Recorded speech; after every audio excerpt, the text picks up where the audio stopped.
The journey of awakening begins with pain. Have you ever woken up one morning without expecting anything? Seen soft sunlight through your window but felt no hope in it? Have you quietly asked yourself, why am I suffering like this?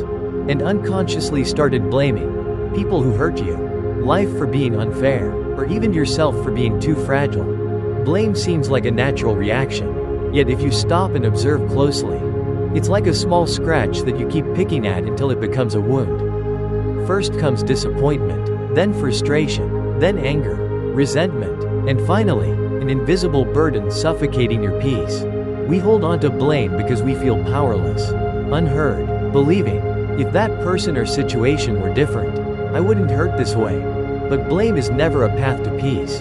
It's a whirlwind that pulls you away from your own center, where gratitude, love, and understanding truly reside. And when the pain becomes too heavy, when complaints wear you down, you begin to pause. You start asking yourself, is there another way? A different way of living? That's where a profound journey begins. Not an easy path, but one that can transform your entire life. A journey of transforming blame into gratitude, negativity into light, hurt into wisdom. Carl Jung once said, there is no awakening without passing through darkness. So if you're in the dark right now, don't fear. Let this moment be your honest starting point. Step by step, you will journey inward, to understand, to forgive, to become grateful, and to live in a lighter, freer way. Why we so easily fall into blame and negativity? Isn't it strange? We all want happiness, yet we so easily slip into negativity and blame. It's almost reflexive. A single wrong word from someone, or life not going as hoped, and we blame others, life, even ourselves. Our minds are wired to react more strongly to negative than positive stimuli. That ancient survival mechanism helped our ancestors avoid threats. But in today's world, it turns emotion into burden, trapping us in darkness without notice. A deeper reason, we were never taught to stay with emotions. When hurt, instead of embracing the pain, we blame the cause. When we fail, instead of asking what needs to change, we blame circumstances. Each time, we place the responsibility to heal outside ourselves. The more we blame, the more we lose our inner sovereignty. We become victims of life instead of living mindfully. Each complaint is a chain holding us back, keeping us from moving toward the light. Thay Minh Naim once said, blame is a psychological defense when we are not mature enough to take responsibility. This doesn't mean blame makes you wrong. It means you have been hurting without knowing how else to express it. Blame is a native call from the wounded part of us that hasn't been heard yet. So healing begins not by denying negativity, but by diving in and deeply understanding its root. This is the first step, the bravest step, where from here, true goodness can begin to emerge. Blame is the burden you carry, not the other person. There's a paradox. We think blaming helps us release tension, but the more we blame, the heavier we feel. Because each complaint we voice doesn't vanish, it ricochets back into our soul like a poison arrow. We may believe we're venting at someone, but in reality, we're seeding our own suffering. A man who carried anger and blame for 20 years said, I carried that weight everywhere, like a backpack full of stones. Thinking I was proving my right. Every thought of the person who hurt him would tighten his chest, tense his body, and ruin his sleep. This story isn't rare. Many of us live like this, with unnamed resentment, unresolved pain, and unreleased injustice. But those burdens cling to us, not to those who caused them. Maybe the person has forgotten, maybe circumstances have changed, but we still replay the pain, each day, in our minds. Eckhart Tolle said, anger is like drinking poison and expecting the other person to die. Think about that. When did blame help you? Has it made you happier? Freed? If the answer is no, then you're ready to set it down, not because the other person deserves forgiveness, but because you deserve freedom. The root of resentment, unhealed wounds. No one is born resentful. A child doesn't blame. They simply cry when they're hurt, laugh when they're held. Resentment is something we learn when our emotions are dismissed, when our wounds are left unheard. Resentment isn't just anger. It's a buildup of countless moments of disappointment, abandonment, rejection, that were never truly seen or healed. When emotions have no outlet, they turn inward, into sharp thorns piercing our own hearts, and sometimes others. Carl Jung once said, Until you make the unconscious conscious, it will direct your life and you will call it fate. If we don't recognize the wounded child behind our resentment, we'll continue to act from that wound, repeating the same pain in every relationship. A man who constantly blamed his mother for his neglected childhood would later blame his wife for not understanding, his boss for not acknowledging, and life itself for being unfair. But deep down, all he longed for was simply to be seen, to be heard, to be loved unconditionally. When we begin to understand this, instead of blaming the one who hurt us, we start to ask a deeper question. What pain lies behind this anger? What part of me is yearning to be healed? And in that moment, when the question arises, we stop being a victim. We begin to awaken. We begin to heal.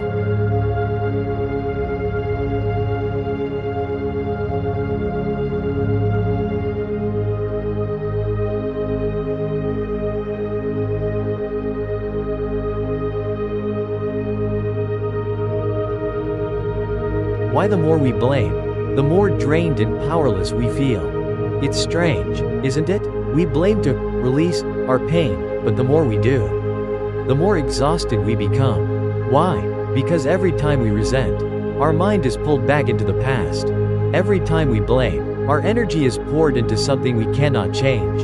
Imagine someone trying to drive while constantly staring in the rearview mirror. He won't get far because he's ignoring the road ahead. Life works the same way. If we keep fixating on past injustices, old wounds, or someone else's wrongdoing, we cannot create a different future. A psychological study at Stanford University revealed people who hold on to prolonged resentment experience 3 times higher levels of anxiety, depression, and sleep disorders compared to those who learn to forgive and let go. Resentment isn't just a negative emotion, it's a slow, daily poison eroding our strength, our health, and our spirit. Think back to the last time you blamed someone for hours or days. Did you feel lighter? Or did the anger grow? Did you feel smaller? More drained? That's because you handed over control of your emotions to someone else. When they mess up, you suffer. When they don't apologize, you suffer. When they succeed, you burn inside.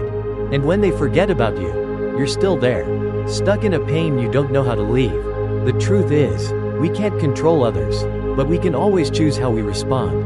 And healing begins there, when we reclaim the energy that's been tied up in resentment, and use it to build a life worth living. When we blame, we lose mastery over our lives.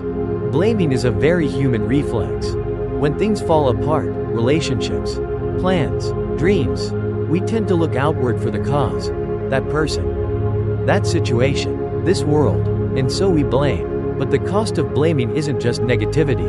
The real cost is this. We give away the power to shape our lives. A man who failed in business once said, "I spent 3 years blaming the market, my partners, even my family for not supporting me. But not once did I look into my own fear of risk, fear of being judged, fear of truly changing."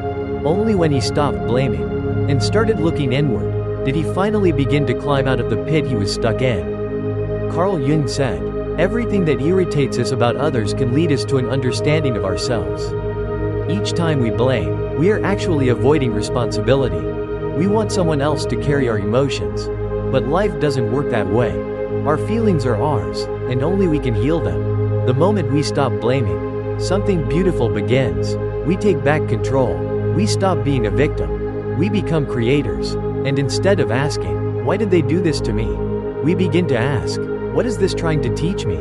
How can I grow from this experience?" This is the beginning of true freedom. A freedom that doesn't rely on others. A freedom born from within. The moment we stop and ask, "What do I truly want?" There is always a turning point for anyone who has spent years resenting the world. It's that quiet moment when they sit down, go still, and ask, "What do I truly want?" Not, "I want them to apologize." Not, "I want the person who hurt me to suffer." But something deeper. Do I want to stay bitter and stuck forever? Or do I want peace? Peace cannot exist where resentment is fed. And peace doesn't come from changing others. It comes the moment we decide to stop spinning in the storm. And in that quiet honesty with ourselves, change begins. Not loud, not dramatic, just simple and real. I don't want to suffer anymore. I don't want to be a slave to my emotions. I want to live fully, brightly, truthfully. Try this tomorrow morning. Sit down, breathe deeply, place your hand on your heart, and ask, what am I still holding on to? Who am I becoming because of this? And if I lay it down, what would I gain? As Zen teacher Min Naeem said, sometimes we suffer not because they were wrong, but because we clung to the idea that they had to be right.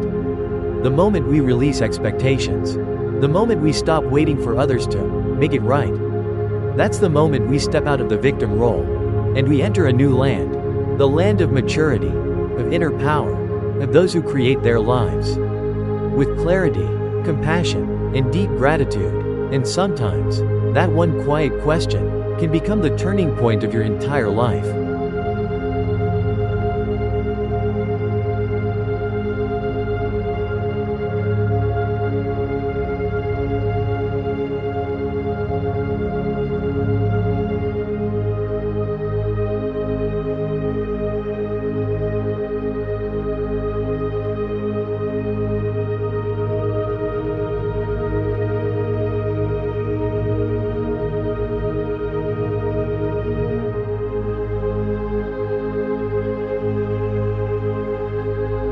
From judgment to understanding, starting by looking within. When we live in resentment, we often look outward and judge. They made me suffer. They were wrong. Life is unfair. But rarely do we pause and ask ourselves, which part of me allowed that pain to stay for so long? Judging others is often a defense mechanism. It makes us feel righteous, justified, good for being hurt. But each time we judge, we close the door to understanding. True understanding cannot arise from a mind clouded with assumptions. It only emerges when we're willing to sit down, breathe deeply, and look within, not to blame ourselves, but to be honest with our real emotions. Often, what hurts us most is not what someone did, but the story we tell ourselves about it. I'm not worthy of love. People always betray me. Life is always against me. These stories, if left unexamined, become foggy lenses through which we view all relationships. And so, we continue to resent, not just those from the past, but even those who genuinely try to love us today. Instead of asking, where were they wrong? Try asking, what was I expecting? What am I afraid to lose? Which wounded part of me is reacting right now? The answers might sting, but they hold the key to breaking free from the victim mindset. And from there, a gentle kind of understanding begins to unfold. Not just understanding others, but understanding ourselves.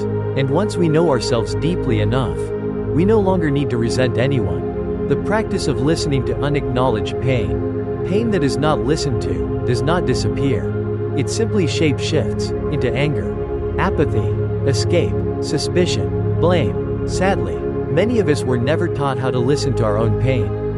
Instead, we learned to be strong, to move on, to forgive others, even while our inner wounds continue to bleed silently each day. To sit with our pain, truly listen to it, is a deeply courageous act. No one wants to revisit their old traumas. But if we don't, we remain trapped in their shadows. The Buddha once taught, only when we face suffering directly can we find the path to its end. To listen to pain is not to fuel resentment, but to acknowledge it. Yes, I was abandoned. Yes, I wasn't protected. Yes, I was crushed by disappointment. And then, gently placing your hand over your heart, you can say to yourself, I'm here, I see you, I no longer judge you. That's when transformation begins. Not because someone apologized, not because circumstances change, but because you loved yourself enough to sit down and truly listen. You can start with a simple nightly ritual. Sit in silence for 5 minutes. Breathe deeply. Ask, what pain today still needs my understanding? No need to analyze, just listen, like a dear friend would. And over time, you'll feel that pain begin to soften. It will stop screaming, and from that quiet stillness, a seed of gratitude begins to grow. The miracle of forgiveness, not for others, but for yourself. Many people believe forgiveness is a gift we give to those who wronged us.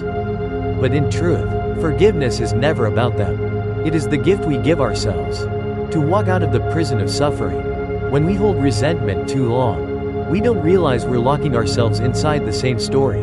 Over and over again, they were wrong. They betrayed me. They made me suffer. Each time we recall it, our chest tightens. Our head aches. our breath grows heavy. Not forgiving doesn't punish them. It punishes us, forcing us to relive a pain they may not even remember. A woman once shared her story. For 15 years, she couldn't forget her ex-husband. Not because she still loved him, but because she was still angry. Every time she saw someone happy, her heart ached. Every time life fell short, she'd think, if only he hadn't left that year. She was living, but not truly alive. She smiled, but only to mask the wound. Until one day, she read a quote by Mother Teresa. If you hold on to hatred, you cannot hold anyone else in your arms. She broke down in tears. Because for the first time, she saw clearly. No one was imprisoning her, except herself. Forgiveness, then, doesn't require their apology. It doesn't depend on their change. It only asks this: do you want to be free? You can begin with a simple morning affirmation. I choose to forgive, not because they deserve it, but because I deserve peace. And slowly, day by day, the chains loosen, and you'll see, behind all that resentment, is a human being, longing to come alive again. Softer, lighter, more open to love. Gratitude is not a forceful act, but the result of deep awareness. When people say, be grateful for your hardships, thank even those who hurt you, it can sound forced, even toxic. How can one possibly be thankful for pain? But here's a deeper truth. Gratitude cannot be forced. It is the natural outcome of deep awareness. It arises when we become clear-eyed enough to see. Because of that fall, we learned how to rise. Because someone left, we learned to love ourselves more. Because of the darkness, we longed for the light. And in that moment, gratitude comes, effortlessly. Not as a mantra, but as a quiet realization. Yes, I suffered, but I no longer live in that suffering. And for that, I am grateful. Viktor Frankl, the psychiatrist and Holocaust survivor, once wrote, between stimulus and response, there is a space. In that space lies our power to choose. And in that choice lies our freedom and our growth. Gratitude doesn't mean denying our pain. It means we've matured enough to recognize that every experience, no matter how bitter, can become the material for awakening. And once we start living with gratitude, something miraculous happens. We feel lighter. We fall in love with life again. We begin to spread gentleness to others who are suffering, just as we once did. The journey is no longer just about escaping negativity. It becomes about transforming, nourishing, and sharing the light within.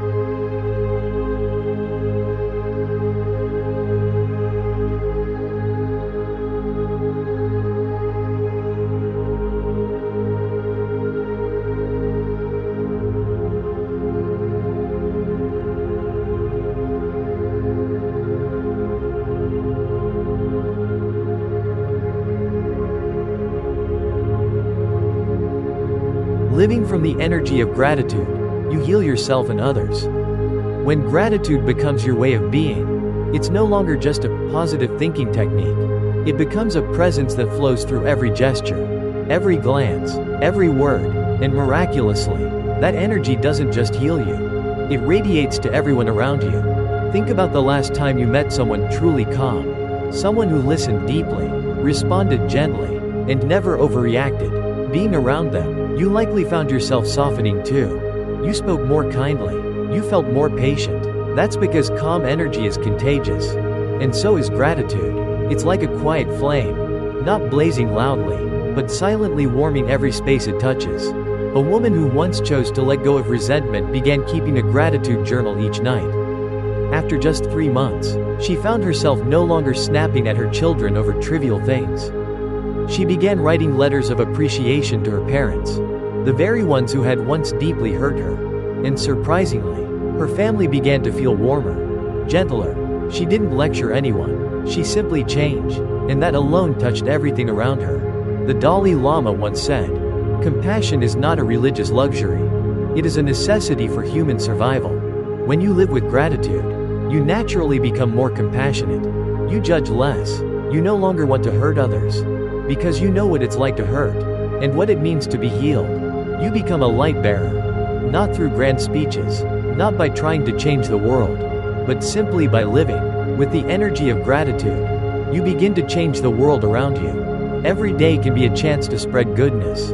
You don't have to be a speaker, an author, or a public figure to share something positive with the world. In truth, every small action, if done with a kind heart, can change someone's life. A hug at the right moment, a thoughtful message, a quiet act of patience, a single uplifting word to someone on the edge. All of these, though seemingly small, can save someone from a very dark day. One person who lived with depression for years once shared, "I don't even remember who saved me. All I know is that on the day I planned to end everything." A friend messaged me, "I don't know what you're going through, but if you ever need someone to listen, I'm here."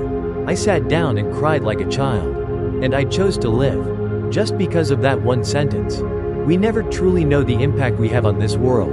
We may not realize how one small act today could help a weary soul take another step forward.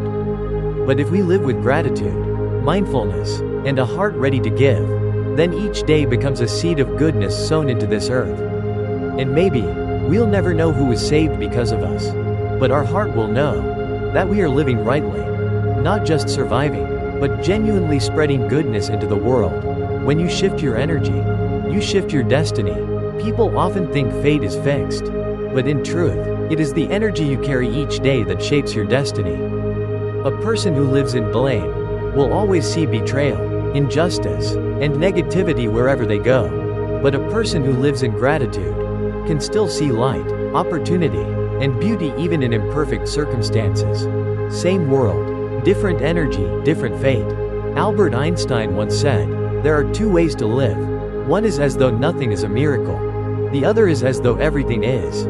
Gratitude is the second way of seeing. It helps us notice that we still have bright eyes, a beating heart, and people who care about us.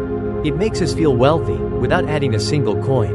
And from that wealth of spirit, a magnetic field is created. That field attracts new opportunities, new friends, unexpected blessings, not by luck, but because your inner state has changed. Try this simple practice for 7 days. Each morning, write down 3 things you're grateful for. Whenever frustration arises, pause and ask, "Is there something I can appreciate in this moment?" Each night, note one small good thing that happened. You'll soon notice, life may not have changed overnight, but you have. And when you change, life can no longer treat you the same. Because the energy within you is a declaration of the future you're about to live.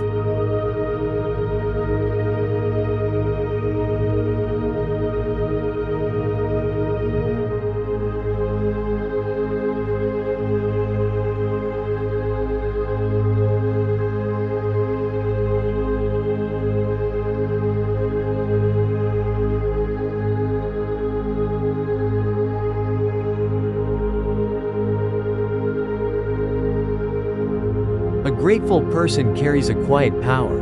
You don't need a loud voice. You don't need a glamorous life. A person who lives with gratitude carries a quiet strength that draws others near. They don't chase status. They don't need to prove anything, because they already feel enough. They don't react with anger or panic, because they live from a rooted place of peace.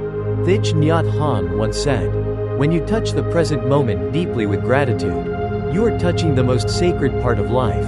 And someone who can touch life that deeply is truly powerful, not because they've never been hurt, but because they've walked through pain and still kept a soft heart. You don't have to become a healing master. Just live each day with gratitude, and you will become a field of healing energy for your family, your community, and everyone around you. You'll be a gentler mother, a steadier father, a more understanding child, a more trustworthy coworker, and then you'll realize real strength doesn't come from blame or control. It comes from gratitude, presence, and mindful compassion. That's the kind of strength that doesn't boast, but is steady as a mountain. Not loud, but quietly touches the souls of others. And if you nurture it each day, you won't just live in peace. You'll become a source of light that quietly warms the whole world. A heartfelt wish.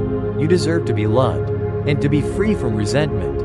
If you've made it this far, reading these final words, then maybe, deep within, something in you is whispering, "I want to live differently. I want to feel love. And I want to let go." Not because you are weak, but because you've been strong for too long. And now, it's time to give yourself the greatest gift. Inner freedom. Freedom from the old stories. Freedom from expectations that broke you down. Freedom from having to become someone else, just to be loved.